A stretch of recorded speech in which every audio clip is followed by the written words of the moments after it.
ಸದ್ಯಕ್ಕೆ ಪರಿಸ್ಥಿತಿ ಏನಿದೆ ಇದನ್ನೇನಾದ್ರು ಬದಲಾವಣೆ ಮಾಡ್ತಾರಂತ ಮತ್ತೆ ಅದರಲ್ಲೇ ಪಾಠ ಕೇಳ್ರಿ ಅಂತ ಹೇಳ್ತಿದ್ದಾರೆ ಅಲ್ಲಿನ ಅಧಿಕಾರಿಗಳು.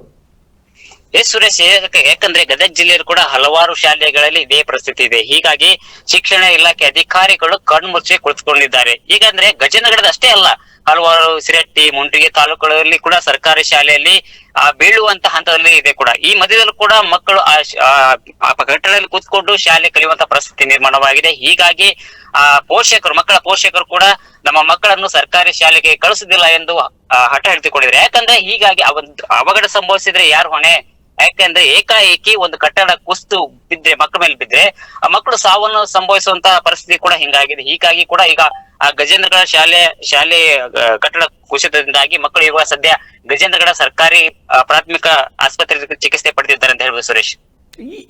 ಈ ಘಟನೆ ಆದ ನಂತರ ಆದ್ರೂ BEO ಅಲ್ಲಿನ DDP ಏನ್ ರಿಯಾಕ್ಟ್ ಮಾಡಿದ್ದಾರೆ, ಅಥವಾ ಏನಾದ್ರು ಪರ್ಯಾಯ ವ್ಯವಸ್ಥೆ ಕಲ್ಪಿಸ್ತಾರಂತ, ಅಥವಾ ಇನ್ನೂ ಹಂಗೆ ಏನು ಜಡ್ಡುಗಟ್ಟಿದ ವ್ಯವಸ್ಥೆಯಲ್ಲಿ ಇದಾರ, ಹೇಗೆ? ಎಸ್ ಸುರೇಶ್, ಯಾಕಂದ್ರೆ ತಾತ್ಕಾಲಿಕವಾಗಿ ಅಷ್ಟಕ್ಕೆ ಮಾತ್ರ ಆಶ್ವಾಸನೆ ಕೊಡ್ತಾರೆ. ಇವಾಗ ಪರಿಹಾರ ಒದಗಿಸಿ ಅಂತ ಅಷ್ಟೇ ಹೇಳ್ತಾರೆ. ಕೆಲ ದಿನ ಕಳೆದ ಕೂಡಲೇ ಅವರು ಯಾವುದೇ ರಿಯಾಕ್ಟ್ ಮಾಡೋದಿಲ್ಲ. ಹೀಗಾಗಿ ಪ್ರತಿ ಒಂದು ಸರ್ಕಾರಿ ಶಾಲೆಯಲ್ಲಿ ಕೂಡ ಇದೇ ಪರಿಸ್ಥಿತಿ ನಿರ್ಮಾಣವಾಗಿದೆ. ಯಾಕಂದ್ರೆ ಇಲ್ಲಿನ ಅಧಿಕಾರಿಗಳು ಕಣ್ಣು ಮುಚ್ಚಿ ಕುಳಿತುಕೊಂಡಿದ್ದಾರೆ. ಯಾಕಂದ್ರೆ ಅವತ್ತಿನ ದಿನ ಮಾತ್ರ ಬಂದು ಸ್ಥಳಕ್ಕೆ ಬಂದು ಭೇಟಿ ನೀಡಿ ಆಶ್ವಾಸನೆ ನೀಡುತ್ತಾರೆ. ಕೆಲ ತಿಂಗಳ ಕಳೆದಕ್ಕೆ ಹೋದ್ರೆ ಆದ್ರೆ ಯಾವುದೇ ಸುದ್ದಿ ಇರೋದಿಲ್ಲ ಸುರೇಶ್ ಅಲ್ಲಿ. ಇನ್ನು ಪೋಷಕರು ಈಗ ಈ ರೀತಿ ಕೊಠಡಿ ಇದೆ, ಮತ್ತೆ ಮಕ್ಕಳಿಗೆ ಪಾಠ ಮುಂದುವರಿತಿದೆಯಾ ಅಥವಾ ಸ್ಟಾಫ್ ಆಗಿದೆಯಾ, ಅಥವಾ ಏನು ಪರ್ಯಾಯ ವ್ಯವಸ್ಥೆ ಏನು ಅಂತ?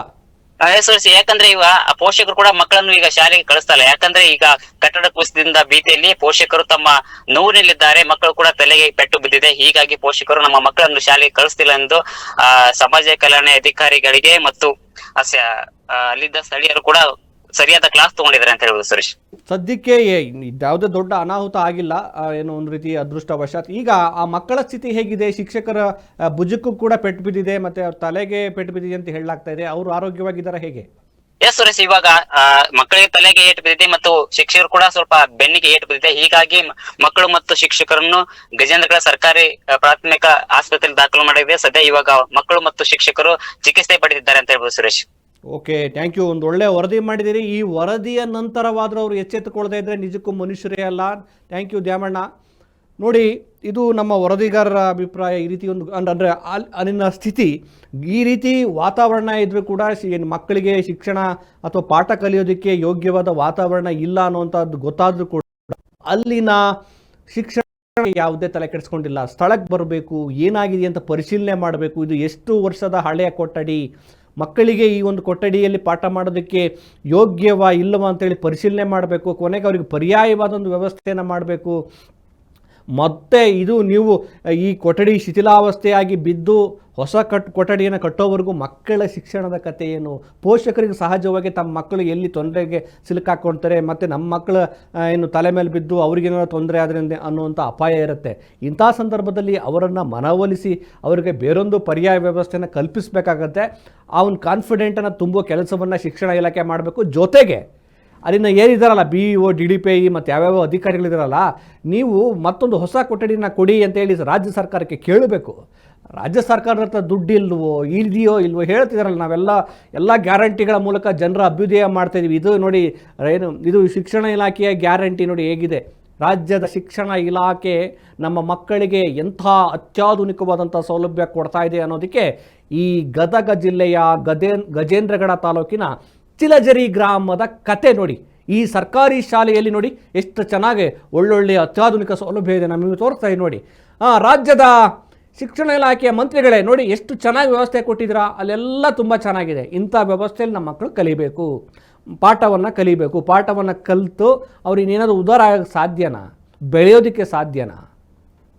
ಬಜೆಟಲ್ಲಿ ನೀವು ಹೇಳ್ತಿರಲ್ಲ ಇಷ್ಟು ಕೋಟಿ ಕೊಟ್ಟಿದ್ದೀವಿ ಶಿಕ್ಷಣ ಇಲಾಖೆ, ಎಲ್ಲಿ ಮಣ್ಣು ಇದೆ? ನೀವು ಕೊಟ್ಟಿರೋದು ಇದೇನೆ ಶಿಕ್ಷಣ ಇಲಾಖೆಗೆ.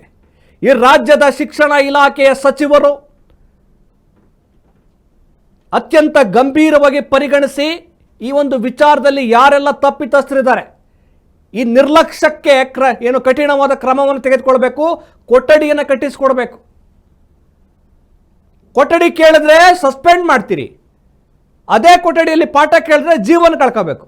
ಎಂಥ ದುರಾವಸ್ಥೆ ರೀ ನಿಮ್ದೆಲ್ಲ. ಬಡವರ ಮಕ್ಕಳು, ದಮನಿತರ ಮಕ್ಕಳು, ಅನಾಥರ ಮಕ್ಕಳು ಒಳ್ಳೆ ಶಿಕ್ಷಣವನ್ನು ಪಡಿಬಾರ್ದು. ಹಾಗಿದ್ರೆ ಖಾಸಗಿ ಶಾಲೆಗಳಿಗೆ ಹೋಗಿ ಅಲ್ಲಿ ಕೇಳುವಂಥ ಡೊನೇಷನನ್ನು ಕಟ್ಟೋದಕ್ಕೆ ಸಾಧ್ಯ ಆಗೋದಿಲ್ಲ. ನಾವು ಸರ್ಕಾರಿ ಶಾಲೆಗೆ ನಮ್ಮ ಮಕ್ಕಳನ್ನು ಸೇರಿಸ್ತೇವೆ, ಅಲ್ಲಿ ತುಂಬ ಒಳ್ಳೆಯ ಶಿಕ್ಷಣ ಕೊಡ್ತಾರೆ ಅಂತೇಳಿ ನಂಬಿಕೆಯನ್ನು ಇಟ್ಟುಕೊಳ್ಳದೆ ತಪ್ಪ ಪೋಷಕರು? ಖಂಡಿತ ತಪ್ಪು. ಯಾಕೆಂದರೆ ಈ ರೀತಿ ವಾತಾವರಣ ಇದ್ದರೆ ಯಾವ ಶಾಲೆಗೆ ಪೋಷಕರು ಕಳಿಸ್ಬೇಕು ಅಂತ ಇಷ್ಟ ಆಗುತ್ತೆ ನೋಡಿ. ಅದು 25 ವರ್ಷ ಆಗಿದೆ ಅಂತ ಆ ಕೊಠಡಿಯನ್ನು ಕಟ್ಟಿ ಅದರ ಸ್ಥಿತಿ ಹೇಗಿದೆ ಅಂತೇಳಿ ಒಂದು ಅವಲೋಕನ ಮಾಡುವ ಪರಿಸ್ಥಿತಿಯಲ್ಲಿನ ಅಧಿಕಾರಿಗಳಿಗಿಲ್ಲ ಅಂತಂದರೆ ಅದೆಷ್ಟರ ಮಟ್ಟಿಗೆ ಬೇಜವಾಬ್ದಾರಿತನವನ್ನು ತೋರಿಸ್ತಾರೆ. ಅಲ್ಲಿನ ಶಾಸಕರು ಒಬ್ಬರು ಇರ್ತಾರೆ, ಶಾಸಕರು ಅನ್ನೋರು. ಶಾಸಕರಿಗಾದರೂ ಜವಾಬ್ದಾರಿ ಬೇಡವಾ? ನನ್ನ ವ್ಯಾಪ್ತಿಗೆ ಬರುವಂಥ ಒಂದು ಸರ್ಕಾರಿ ಶಾಲೆಯ ಸ್ಥಿತಿ ಹೀಗಿದೆ ಅಂತೇಳಿ ಹೇಳ್ತಾರೆ ಇವರೆಲ್ಲ ವಿಧಾನಸಭೆಯಲ್ಲಿ. ನಾವು ದತ್ತು ತೆಗೆದುಕೊಳ್ತೇವೆ ಸರ್ಕಾರಿ ಶಾಲೆಗಳನ್ನ. ಏನು ದತ್ತು ತೆಗೆದುಕೊಂಡ್ರೆ ಮಣ್ಣು ನೋಡ್ರಿ, ನಾಚಿಕೆ ಆಗಬೇಕು. ರಾಜ್ಯದ ಮುಖ್ಯಮಂತ್ರಿಗಳೇ, ನೀವು ನೋಡಬೇಕಾಗಿರೋ ಸ್ಟೋರಿ ಇದು ನೋಡಿ. ನೀವು ಸದನದಲ್ಲಿ ವ್ಯಾಕರಣದ ಪಾಠ ಮಾಡ್ತೀರಿ, ಸದನದಲ್ಲಿ ಸರ್ಕಾರಿ ಶಾಲೆಗಳ ಬಗ್ಗೆ ನಾವು ಒಳ್ಳೆ ವ್ಯವಸ್ಥೆಯನ್ನು ಕೊಡ್ತೇವೆ, ಬ್ಯಾಗ್ ಕೊಡ್ತೇವೆ, ಮೊಟ್ಟೆ ಕೊಡ್ತೇವೆ, ಚಿಕ್ಕಿ ಕೊಡ್ತೀವಿ, ಅದು ಕೊಡ್ತೀವಿ, ಇದು ಏನು ಕೊಟ್ಟಿದ್ರಿ ನೋಡಿ ಸಾರ್. ನೋಡಿ ನೀವು ಕೊಟ್ಟಿರೋ ಭಾಗ್ಯ ನೋಡಿ ಹೆಂಗಿದೆ. ಈ ಭಾಗ್ಯದಲ್ಲಿ ಜನರು ಮಕ್ಕಳು ಪಾಠ ಕೇಳಬೇಕಾ? ಅದಕ್ಕೆ ನಾವು ಜನಶ್ರೀ ನ್ಯೂಸ್ನ ಪ್ರತಿದಿನ ಪಬ್ಲಿಕ್ ಇಂಟ್ರೆಸ್ಟ್ ಕಾರ್ಯಕ್ರಮದಲ್ಲಿ ಈ ಥರದ ಸ್ಟೋರಿಗಳನ್ನೇ ತೆಗೆದುಕೊಳ್ತೇವೆ, ಜನಸಾಮಾನ್ಯರ ವಿಚಾರಗಳು. ಇದು ನೋಡಿ, ರಾಜ್ಯದ ಶಿಕ್ಷಣ ಇಲಾಖೆಯ ದುರಾವಸ್ಥೆಗೆ ಹಿಡಿದ ಕೈಗನ್ನಡಿ ಇದು. ಇದು ಕೇವಲ ಗದಗ ಜಿಲ್ಲೆಯ ಗಜೇಂದ್ರಗಡ ತಾಲೂಕಿನ ಚಿಲಜರಿ ಗ್ರಾಮದ ಕಥೆಯಲ್ಲ. ಈ ರಾಜ್ಯದಲ್ಲಿರುವ ಎಷ್ಟೋ ಹಳ್ಳಿಗಳಲ್ಲಿ ಸರ್ಕಾರಿ ಶಾಲೆಗಳಲ್ಲಿ ಈ ಥರದ ಪರಿಸ್ಥಿತಿ ಇದೆ.